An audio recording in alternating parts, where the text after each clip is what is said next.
Você sabia que a Lei Magnitsky já derrubou autoridades em vários países? Pois agora, no Brasil, a lista colocou Alexandre de Moraes e a esposa Viviane Barcy no centro da tempestade que já começou. E o mais assustador, existe outro ministro do STF no radar. Fique comigo até o final, que vou te revelar. Então já deixa o like, se inscreve no canal e ativa o sininho para não perder as próximas bombas que estão chegando aqui no Brasil. Explosivo! A Lei Magnitsky já está atingindo de cheio Alexandre de Moraes e a esposa Viviane Barcy. E tem muito mais vindo por aí. Para você entender melhor, assista agora o vídeo que o deputado Gustavo Gayer postou.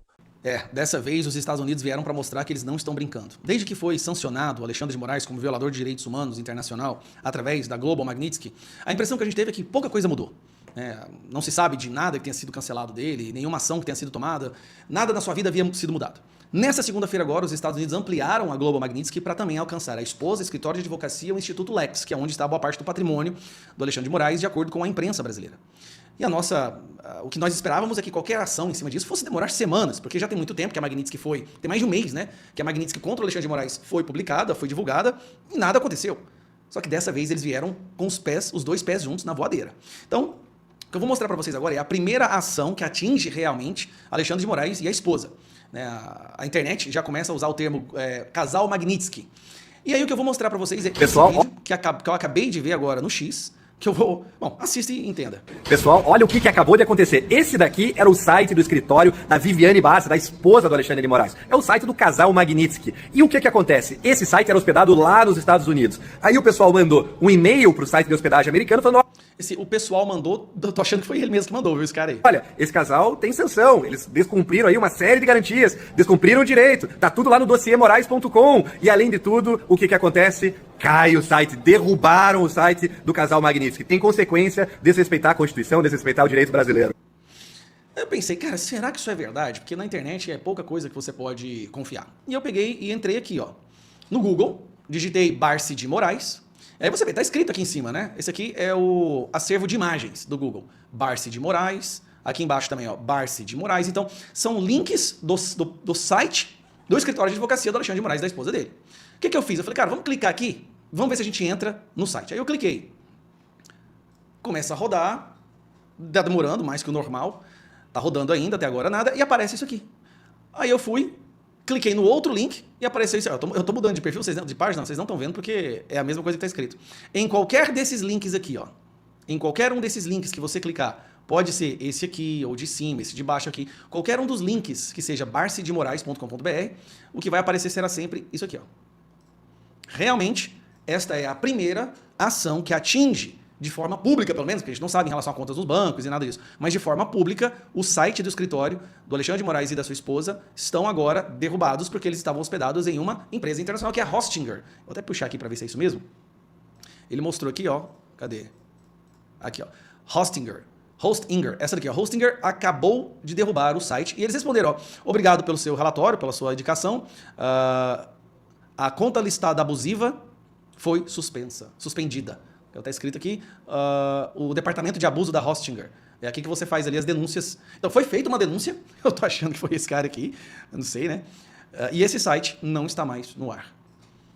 É complicado. É triste que nós tenhamos chegado a esse ponto, mas para sair de uma ditadura, acho que todas as ferramentas são possíveis, né?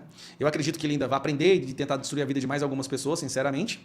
Mas do jeito que as coisas estão escalando, eu acho que dificilmente pessoas têm vitória do lado de lá, tá? Só isso que eu tenho pra falar. Você vai se surpreender com os detalhes revelados. Depois de tudo o que já está acontecendo com a família de Alexandre de Moraes, agora surge mais um capítulo dessa novela política. E você vai ver, em apenas 15 minutos de reportagem da Gazeta do Povo, quem pode ser o próximo ministro a entrar na mira da Lei Magnitsky. Mesmo depois que Trump soltou aquela pérola na ONU dizendo que teve química com o nosso famoso cachaceiro, a imprensa tentou vender a ideia de que tudo estava resolvido. Mas a verdade é que uma nova bomba pode estar prestes a explodir, e você precisa saber o que vem por aí. Olá para você que acompanha a Gazeta do Povo, eu sou a Rossana Bittencourt e esse é o podcast 15 Minutos, em que você fica bem informado com os comentários do Frederico Juncker, que está aqui ao meu lado. Fred, bem-vindo. Olá, Rossana, e olá os amigos da Gazeta do Povo. Fred, a gente já tem, então, o ministro Alexandre de Moraes e a esposa, os familiares, as empresas, enfim, sancionados pela Lei Magnitsky, e há um burburinho de que vai vir mais sanção por aí, para mais gente. Pois é, Rossana, há uma expectativa grande de que as sanções da Lei Magnitsky sejam aplicadas contra outros ministros do Supremo Tribunal Federal e, eventualmente, que essas sanções também acabem por atingir a esposa desses ministros. No caso da esposa do ministro Alexandre de Moraes, ela foi incluída na lista de sancionados pela Lei Magnitsky em função do auxílio material, tecnológico ou financeiro que o governo americano considerou que ela dá ao ministro Alexandre de Moraes, considerando as atividades do Instituto Lex, que é a holding patrimonial da família, que somente neste ano adquiriu aproximadamente 16 milhões de reais em imóveis, um imóvel, uma mansão no Lago Sul, em Brasília, e um apartamento em Campos do Jordão, no caso da mansão no valor de 2 milhões de reais e o apartamento em Campos do Jordão no valor de 4 milhões de reais. E justamente como um dos propósitos da Lei Magnitsky, das sanções aplicadas a esses indivíduos ou entidades sancionados, é sufocar financeiramente esses indivíduos e entidades para que eles cessem as suas atividades e seus graves abusos a direitos humanos, a ideia da lei é que, por meio dessa sanção financeira, eventualmente, se o indivíduo sancionado tenta contornar essas sanções se utilizando de empresas ou de terceiros, essas sanções são estendidas a essas pessoas para que, de fato, as sanções acabem por produzir os efeitos pretendidos. No caso do ministro Alexandre de Moraes, ele acabou sendo sancionado inicialmente no final de julho deste ano e, nessa semana, o governo americano optou e decidiu por expandir essas sanções à esposa do ministro, ao Instituto Lex e também ao escritório de advocacia da esposa do ministro Alexandre de Moraes, porque ao ser sancionado, qualquer empresa em que o indivíduo sancionado detenha mais de 50% das ações dessa empresa também passa a estar automaticamente sancionada. E a partir dessa extensão dessa medida a um familiar de ministro, o ministro Gilmar Mendes foi o primeiro, dentre os integrantes do Supremo Tribunal Federal, a soltar uma nota em solidariedade ao ministro Alexandre de Moraes. Ele disse basicamente o seguinte: manifesto minha irrestrita solidariedade ao ministro Alexandre de Moraes e à sua família diante da injusta sanção aplicada por governo estrangeiro. Trata-se de medida arbitrária que afronta a independência do Poder Judiciário e viola a soberania do Brasil. É preciso recordar, nosso país esteve à beira de um golpe de Estado com invasão e depredação de prédios públicos, acampamentos pedindo intervenção militar e até planos de assassinato contra autoridades da República. Coube ao ministro Alexandre, com coragem e firmeza, enfrentar essa ameaça e assegurar que a democracia prevalecesse. Punir um magistrado e seus familiares por cumprir seu dever constitucional é um ataque direto às instituições republicanas. Reitero meu total apoio ao colega e ministro, convicto de que o STF seguirá forte e fiel ao seu compromisso com a Constituição.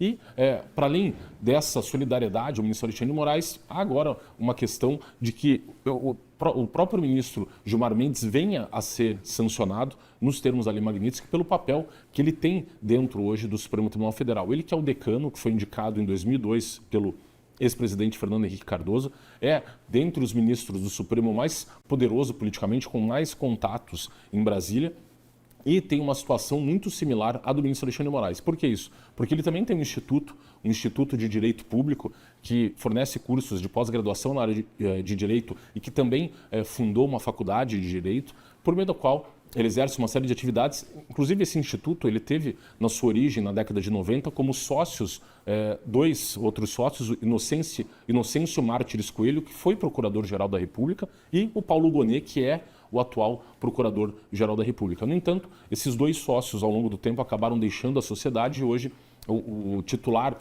sócio principal dessa instituição é o filho do ministro Gilmar Mendes. Mas não só isso, a sua própria esposa também atua hoje num dos escritórios mais poderosos do Brasil, o escritório Sérgio Bermudes Advocacia, um escritório do Rio de Janeiro, que é famoso em Brasília pelo forte lobby político que exerce perante os tribunais superiores, e a esposa do ministro Gilmar Mendes, Guiomar Mendes, é uma das sócias, das principais sócias desse escritório, E há hoje, inclusive, uma grande discussão, na verdade, quanto à atuação de escritórios de advocacia que têm como sócio parentes de ministros de tribunais superiores. E essa discussão, inclusive o contexto interessante, ela foi travada a discussão sobre a constitucionalidade de uma proibição que havia sido criada no Código de Processo Civil, no inciso 8º do artigo 144, que proibia que juízes atuassem em casos que tivessem escritórios com sócios que fossem parentes dos juízes. O Supremo Tribunal Federal foi provocado a se manifestar sobre a constitucionalidade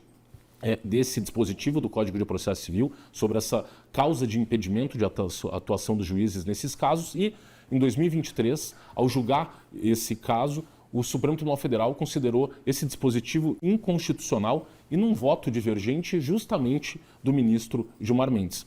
O relator do caso, a princípio, era o ministro Luiz Edson Fachin, que acabou considerando esse dispositivo que proibia essa atuação dos juízes em casos envolvendo escritórios de parentes constitucional. No entanto, o ministro Gilmar Mendes abriu essa divergência e hoje os juízes, especialmente ministros dos tribunais superiores, podem atuar em casos mesmo que eles tenham, os escritórios atuando nesses casos tenham parentes dos ministros como advogados, tal qual é o caso hoje do escritório Sérgio Bermudes, que tem a esposa do ministro Gilmar Mendes como uma das principais sócias. Essa é uma discussão que também passa por uma série de casos. Um dos casos que ficou famoso e que logo depois desse julgamento do Supremo, julgando essa norma inconstitucional, a JBS conseguiu anular a suspensão do pagamento de uma multa num acordo feito no âmbito da Operação Lava Jato, uma multa no valor de 10 bilhões de reais. No primeiro dia do recesso judiciário, em 2023, o ministro Dias Toffoli deu essa decisão suspendendo o pagamento dessa multa e, não por coincidência, a esposa do ministro Dias Toffoli foi contratada como advogada da JBS.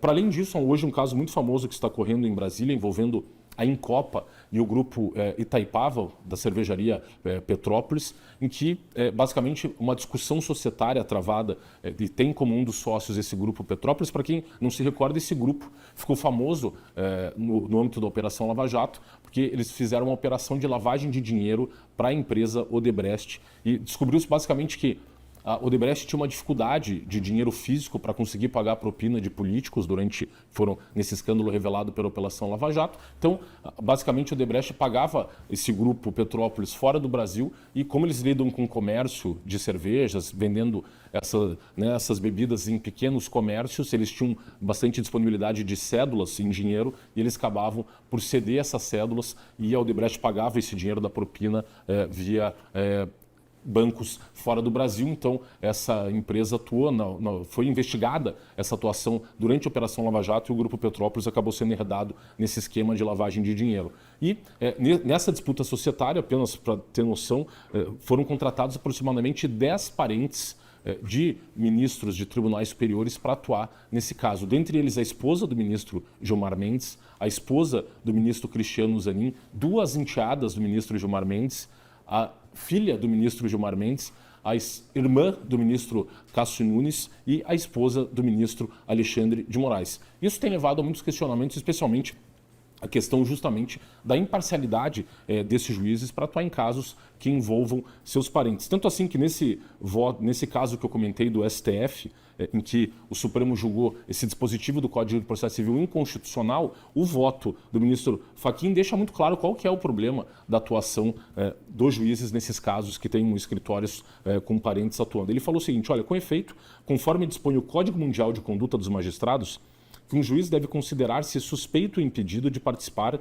em qualquer caso em que não é habilitado a decidir o problema imparcialmente ou naqueles em que pode parecer a um observador sensato como não habilitado a decidir imparcialmente, tais como quando o juiz ou um membro da família do juiz tem um interesse econômico no resultado do problema em debate. À luz dessa regra, o Código de Processo Civil, em seu artigo 144, inciso 8º, nada mais fez do que presumir um ganho, econômico ou não, a um membro da família do juiz, materializado na vitória de cliente do escritório de advocacia.